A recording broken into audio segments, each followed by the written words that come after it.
그러므로 내 속에 있는 빛이 어둡지 아니한가 보라. 내 온몸이 밝아 조금도 어두운 데가 없으면 등불의 빛이 너를 비출 때와 같이 온전히 밝으리라 하시니라. 아멘. 예수님께서 귀신 들려 말 못하던 사람을 고쳐주셨을 때 많은 사람들이 그 기적을 보았지만 모두가 믿음으로 반응한 것은 아니었습니다. 어떤 사람들은 예수님을 인정하기보다 또 다른 표적을 요구했습니다. 그들은 증거가 부족해서 믿지 못하는 것이 아니었습니다. 이미 충분한 표적을 보았음에도 믿기를 원하지 않았기 때문에 계속해서 새로운 증거만 찾고 있었던 것입니다.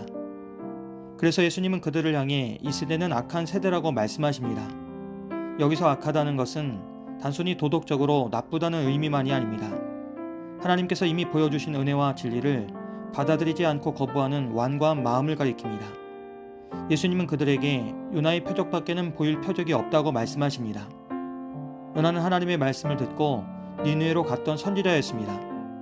그는 하나님의 심판을 선포했고 니느웨 사람들은 그 말씀을 듣고 회개했습니다. 그들은 더 많은 증거를 요구하지 않았습니다. 하나님의 말씀 앞에서 자신들의 죄를 깨닫고 왕부터 백성까지 금식하며 하나님께 돌아왔습니다. 그러나 예수님이 말씀하신 요나의 표적은 단순히 요나의 설교만을 의미하지 않습니다. 요나가 큰 물고기 뱃속에 있다가 다시 나온 것처럼 예수님께서 죽음을 이기시고 부활하실 것을 가리키는 말씀입니다. 결국 예수님의 십자가와 부활이야말로 하나님께서 인류에게 주신 가장 크고 결정적인 표적이었습니다. 그런데도 사람들은 그 의미를 깨닫지 못했습니다. 지금 그들 앞에는 요나보다 더 크신 분이 서 계셨습니다. 하나님의 아들이신 예수님께서 직접 말씀하시고 계셨지만 그들은 그 말씀을 받아들이지 않았습니다. 그리고 이어서 예수님은 남방여왕의 이야기를 하십니다. 남방여왕은 솔로몬의 지혜를 듣기 위해 먼 길을 마다하지 않고 찾아왔습니다. 그녀에게는 하나님의 지혜를 향한 갈망이 있었습니다. 그런데 지금 사람들 앞에는 솔로몬보다 더 크신 분이 계셨습니다. 하나님의 지혜 자체이신 예수님께서 말씀하고 계셨습니다. 그럼에도 불구하고 사람들은 듣지 않았습니다. 귀는 열려 있었지만 마음은 닫혀 있었습니다. 결국 문제는 증거의 부족이 아니라 마음의 상태였습니다. 그리고 바로 이러한 맥락 속에서 예수님은 등불의 비유를 말씀하십니다. 사람은 등불을 켜서 감추지 않습니다. 등경 위에 두어 집안을 밝히게 합니다. 그리고 예수님은 내 몸의 등불은 눈이라고 말씀하십니다. 여기서 눈은 단순히 육신의 시력을 말하는 것이 아닙니다. 하나님을 바라보는 영적인 눈, 진리를 받아들이는 마음의 태도를 의미합니다. 눈이 성하다는 것은 하나님께 열린 마음을 가진 상태를 말합니다. 말씀을 겸손히 듣고 순종하려는 자세입니다. 그런 사람은 하나님의 빛을 받아들이게 되고 그의 삶 전체가 밝아집니다. 하지만 반대로 눈이 나쁘다는 것은 교만과 불신으로 마음이 닫혀있는 상태를 말합니다.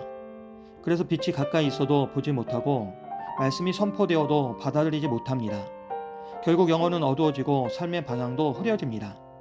그래서 예수님은 오늘 본문에서 그러므로 내 속에 있는 빛이 어둡지 아니한가 보라고 말씀하십니다. 우리는 종종 자신이 하나님을 잘 믿고 있다고 생각합니다. 교회에 출석하고 예배를 드리고 기도하며 신앙생활을 하기 때문에 영적으로 건강하다고 여기기가 쉽습니다. 그러나 때로는 말씀보다 자신의 경험을 더 신뢰하고 하나님의 뜻보다 자신의 생각을 더 앞세울 때가 있습니다.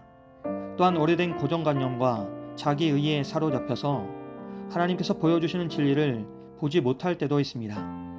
바리새인들이 바로 그랬습니다. 그들은 자신들이 빛 가운데 있다고 생각했지만 정작 눈앞에 계신 예수님을 알아보지 못했습니다. 그래서 예수님은 내 속에 있는 빛이 어둡지 아니한가 보라고 경고하신 것입니다. 하지만 예수님은 경고만 하지 않으셨습니다. 동시에 귀한 약속도 주셨습니다. 그것은 내 온몸이 밝아 조금 더 어두운 데가 없으면 등불의 빛이 너를 비출 때와 같이 온전히 밝을 것이라는 말씀입니다. 하나님의 빛을 온전히 받아들이는 사람은 삶 전체가 변화됩니다. 생각이 변화되고 말이 변화되고 행동이 변화됩니다. 원망과 불평에 익숙했던 사람이 감사의 이유를 발견하게 되고 두려움에 사로잡혀 있던 사람이 하나님의 약속을 신뢰하게 됩니다. 그리고 자기 중심적으로 살아가던 사람이 다른 사람을 이해하고 섬기기 시작합니다. 또한 빛 가운데 사는 사람은 영적인 분별력을 얻게 됩니다. 세상이 옳다고 말하는 것이 아니라 하나님께서 기뻐하시는 것이 무엇인지를 먼저 생각하게 됩니다. 그래서 눈앞의 이익보다 하나님의 뜻을 구하고 순간의 감정보다 말씀을 따라 결정하려고 노력합니다. 오늘 예수님은 우리에게 더 큰 표적을 찾으라고 말씀하지 않으십니다. 이미 우리에게 주어진 빛을 바라보라고 말씀하십니다. 중요한 것은 더 많은 증거가 아니라 그 빛을 받아들이는 마음입니다. 그러므로 오늘 말씀 앞에서 우리는 자신을 돌아봐야 합니다. 내 영적인 눈이 밝은지 아니면 어느새 불신과 교만으로 흐려져 있는 것은 아닌지 살펴봐야 합니다. 그리고 다시 말씀 앞에 우리의 마음을 열어야 합니다. 말씀을 듣고 순종할 때 우리 안의 어둠은 물러가고 주님의 빛이 더욱 밝게 비추게 될 것입니다. 그렇게 오늘도 말씀을 귀하게 여기며 주님의 빛 가운데 걸어갈 수 있는 우리들이 되기를 기도합니다.